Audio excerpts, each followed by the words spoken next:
Oke, bismillah. Assalamualaikum warahmatullahi wabarakatuh. Hari ini kita akan ngobrolin tentang medsos, bahaya medsos ya.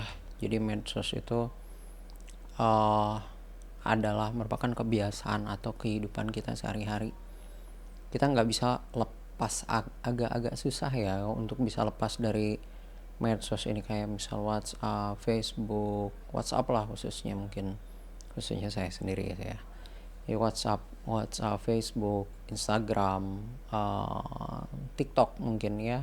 Ini biasanya usia mulai dari SD, SMP, SMA itu banyak sekali konsumen TikToknya ya, sampai mahasiswa juga ya. Jadi medsos itu memang sudah menjadi kebiasaan hidup kita sehari-hari. Hampir berjam-jam untuk masyarakat Indonesia itu konsumsi medsos ya. Hanya saja mungkin kita perlu mempertimbangkan dampak negatif dari medsos itu sendiri.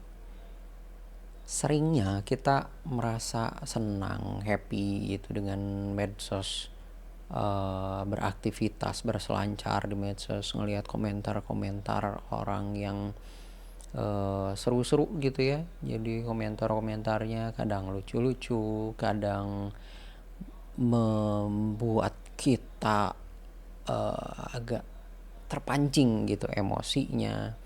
Dan di situ kalau misalnya kita sadari, kita bisa menghabiskan waktu sampai berjam-jam untuk berselancar di medsos ini. Selain itu baru ngelihat komen-komen ya, komentar-komentar dari satu video yang kalau misal videonya viral itu biasanya komentarnya panjang sekali, banyak sekali netizen yang memberikan komentar-komentar terhadap video tersebut. Ada yang berkomentar positif, ada juga yang berkomentar negatif di situ, sehingga kita pun jadi ya kadang-kadang kalau misal kita terbawa perasaan, akhirnya kita jadi ingin berkomentar juga di dalamnya.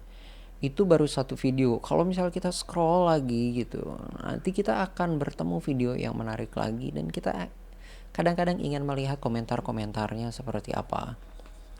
Nah,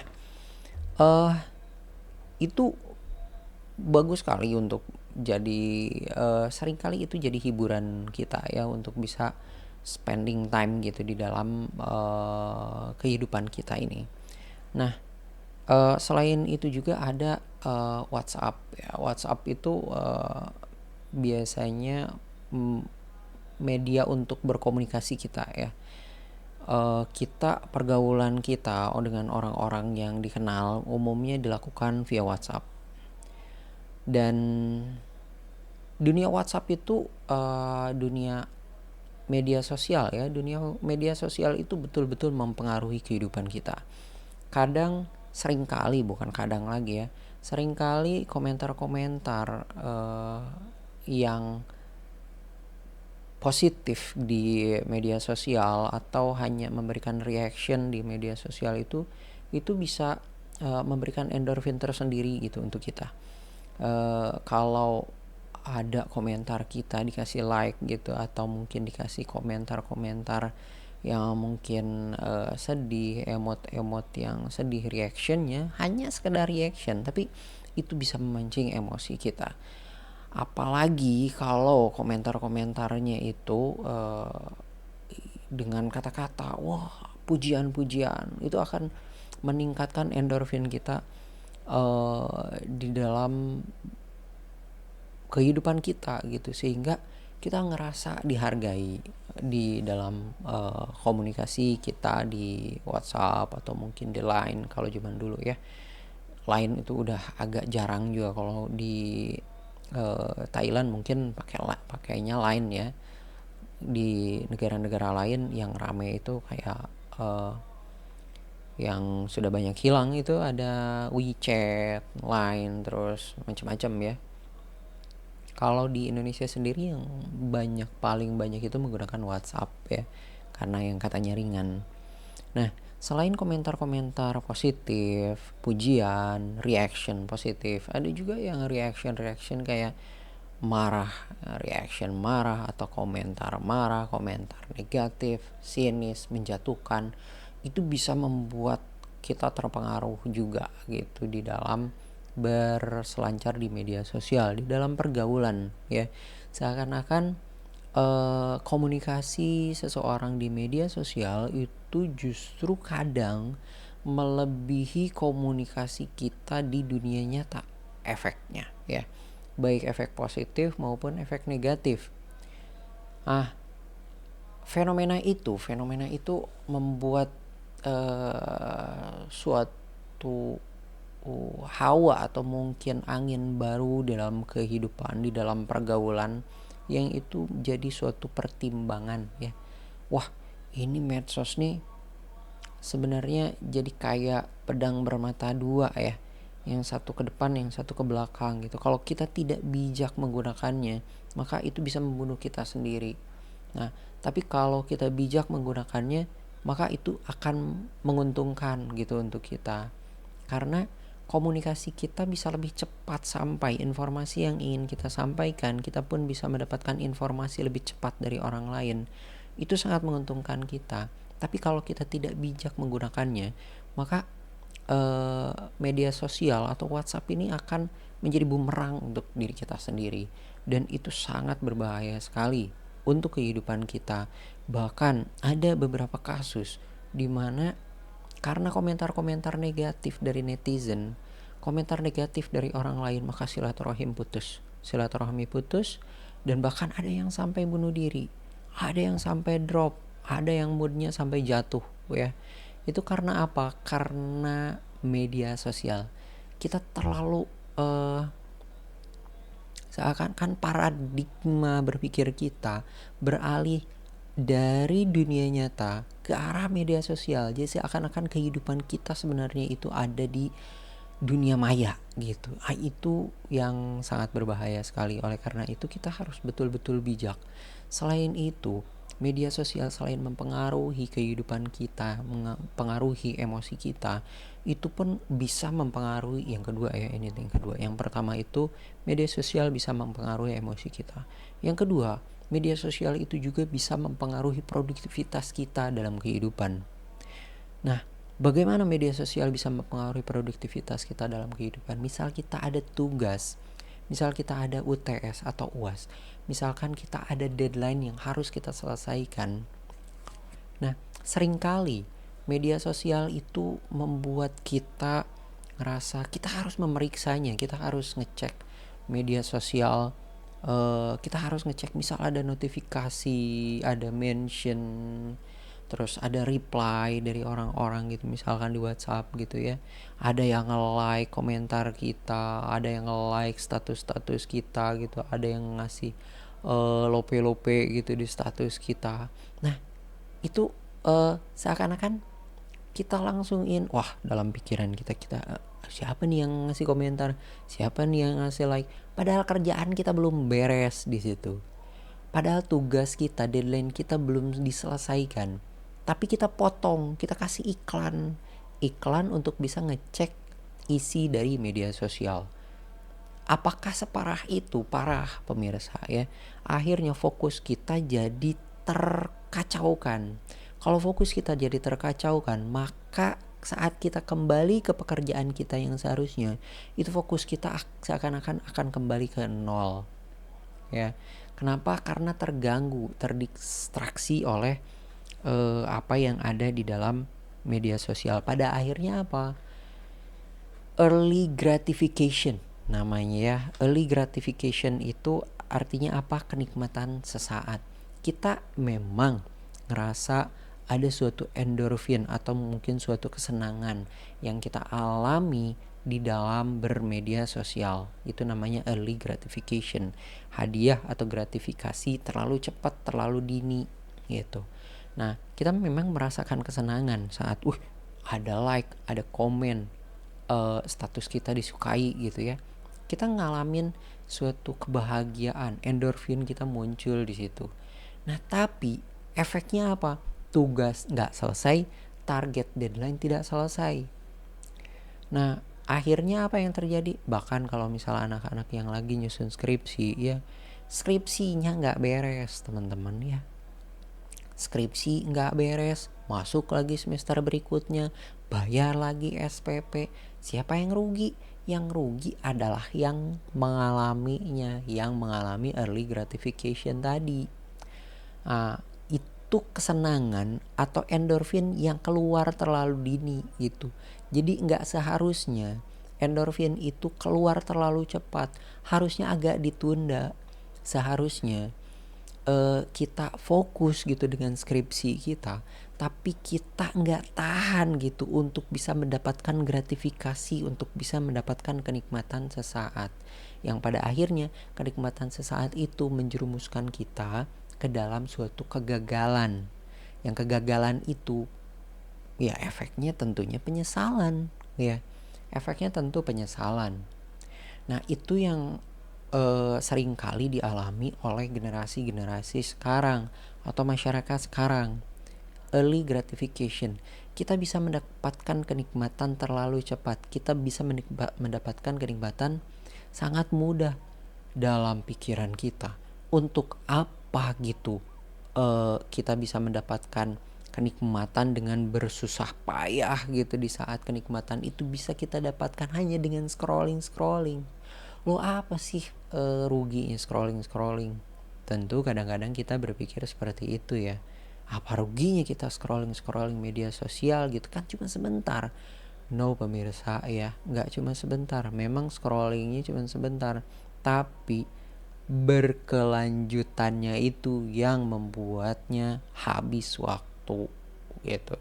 Karena sekali scrolling itu kita akan lanjut lagi, karena kita tahu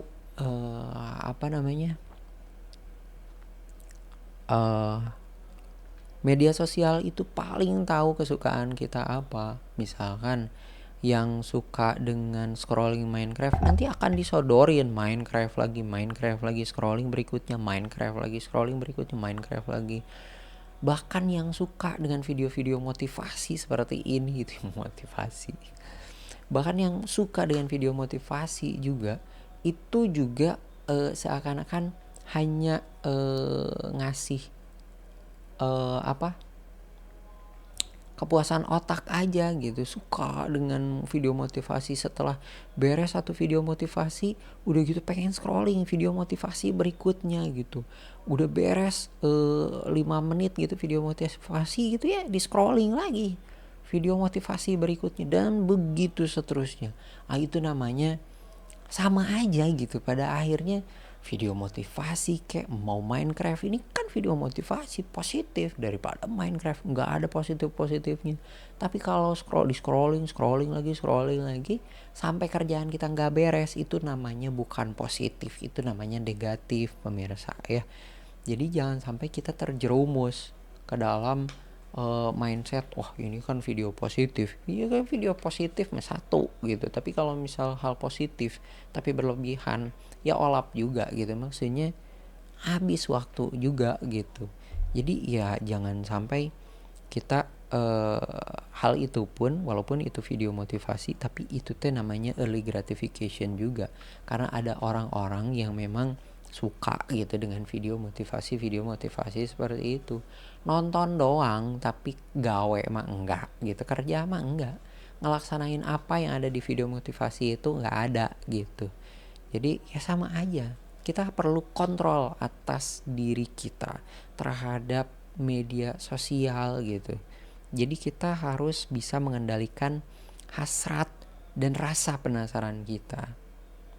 Ting nong, notifikasi keluar. Nah itu teh jangan sampai kita teh waduh siapa ini nge-WA. Wah, harus punya kendali gitu ya, harus punya kendali atas rasa penasaran kita, hasrat kita untuk ngecek WhatsApp, hasrat kita untuk ngecek siapa yang komentar, siapa yang nge-like di IG. Wah, nah itu teh harus punya kendali seperti itu. Karena kalau misal kita perturutkan hawa nafsu kita gitu, kita perturutkan hasrat kita, maka akan terus menerus gitu, berkelanjutan. Nah itu teh hasrat, rasa penasaran. Rasa penasaran kan kita punya tugas, kan kita punya kerjaan sendiri. Kenapa punya rasa penasaran terhadap yang seperti itu gitu? Strict to the rule gitu, strict terhadap agenda yang udah kita buat. Kalau kita udah buat suatu agenda, maka jalankan. Kalau misal kita punya rasa penasaran terhadap yang lain, kan itu di luar agenda. Ngapain kita kerjain gitu? Akhirnya rasa penasaran kita itu akan menghancurkan. Walaupun rasa penasaran itu teh positif gitu. Catat aja dulu rasa penasaran itu teh terkait apa, tapi tidak perlu diperturutkan. Nanti kalau misal kerjaan-kerjaan kita udah beres, baru kita lihat lagi catatan-catatan kita tentang apa sih yang bikin kita penasaran tadi, baru kita cek. Sehingga kerjaan kita udah beres, baru kita perturutkan itu rasa penasaran kita itu seperti apa memang itu bermanfaat ataukah tidak, ataukah hanya iseng-iseng. Jangan sampai kita ngecek WhatsApp gitu ya, wah ini kayaknya penting, pas udah dicek WhatsAppnya ternyata cuman hura-hura doang, cuman iseng-iseng, cuman ketawa-ketiwi doang, lama komentar teh ada banyak gitu ya. Cuman karena terlalu banyak informasi, nggak ada yang kita dapat, nggak ada esensi yang kita butuhkan. Ingat pemirsa ya, informasi itu banyak sekali di media sosial, di zaman digital era sekarang, di zaman global sekarang ini. Banyak sekali modal gitu ya. Hanya saja ada informasi yang kita butuhkan, ada juga informasi yang gak kita butuhkan.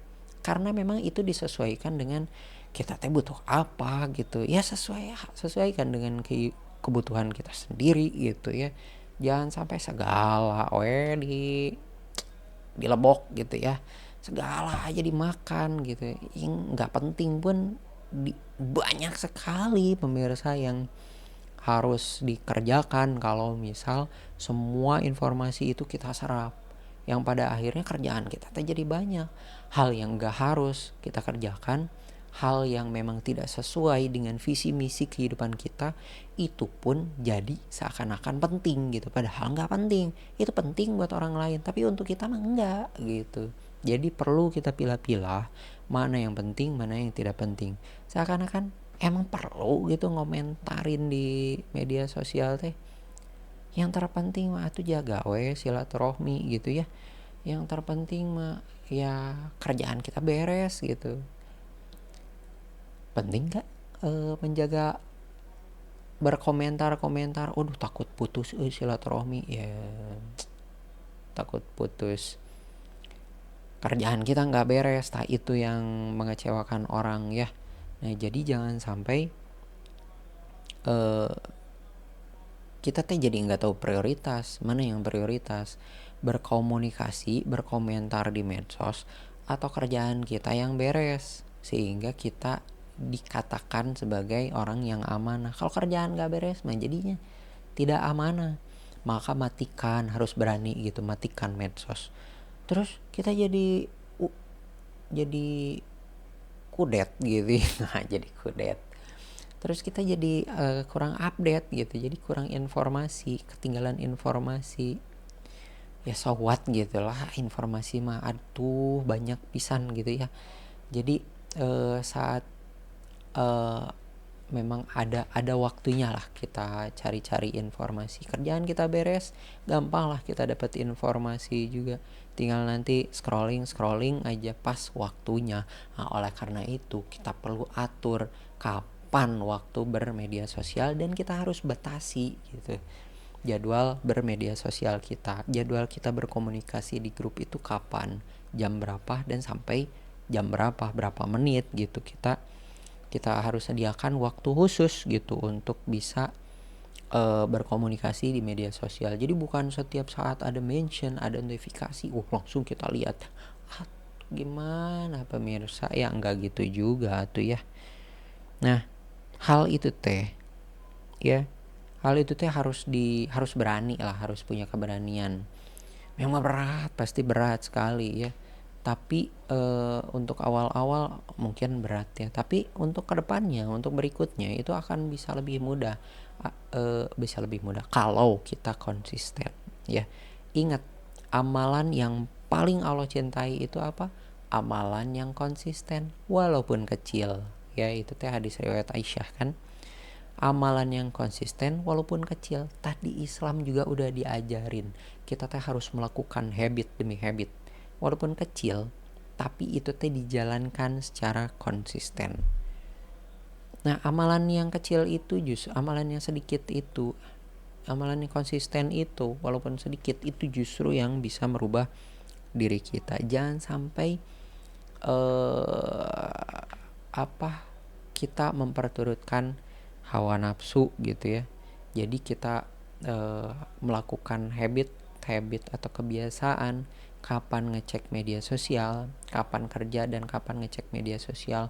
Nah, itu kita harus jalankan secara konsisten dan disiplin. Jangan lupa yang paling penting itu apa? Luruskan niat ya. Luruskan niat bahwa kita ingin berubah. Bahwa kita tidak ingin ada penyesalan lagi untuk yang berikut-berikutnya. Jangan sampai kita menyesal aja terus, pengen tobat, nyesal lagi karena kebablasan bermedia sosial ya. Nah, media sosial itu penting, tapi jika itu tidak berlebihan. Kalau berlebihan, ya rugi juga diri kita sendiri. Jadi penting sekali kita mengatur atau membatasi diri di dalam bermedia sosial. Sehingga penting sekali untuk meluruskan niat kita niatnya untuk apa gitu ya. Untuk memperbaiki diri, untuk yang pasti ya, niat yang betul adalah niat memperbaiki diri di hadapan Allah tentunya, bukan di hadapan manusia ya. Karena apa? Ya manusia mah berubah-ubah. Ada saat kita merubah diri kita, aduh niat baik di hadapan manusia, tapi ada juga yang gak suka atau gimana ya, ada yang suka ada yang gak suka, terus kita ingin berbaik-baik kepada yang tidak suka, nanti yang suka jadi gak suka lagi atau bingung ya. Jadi yang terpenting itu apa?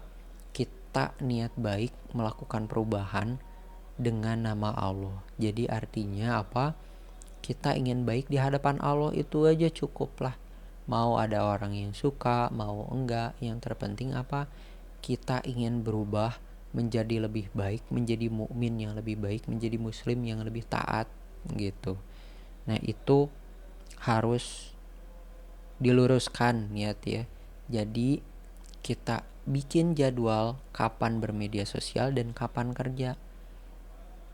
Dan si mood dan hasrat itu jangan sampai kita perturutkan si kedua faktor itu teh.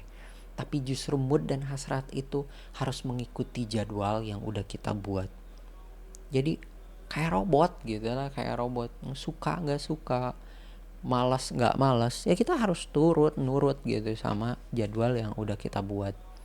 Jadi malas ya gak apa-apa juga, ada itu mah rasa ya. Cuman ya jadwalnya udah kayak gitu, ya udah jalanin gitu. Nah, kalau misal kita males banget ya, nah bukan frekuensinya yang kita turunin, tapi intensitasnya yang kita turunin. Artinya apa? Kalau misal kita biasa di jadwal nih baca buku 15 menit, malas pisan ya Allah, ya udah 5 menit gitu. Yang penting mah kita jalanin. Frekuensinya gak boleh sampai hilang gitu ya, gak dikerjain, tapi intensitasnya aja dikurangin gitu ya.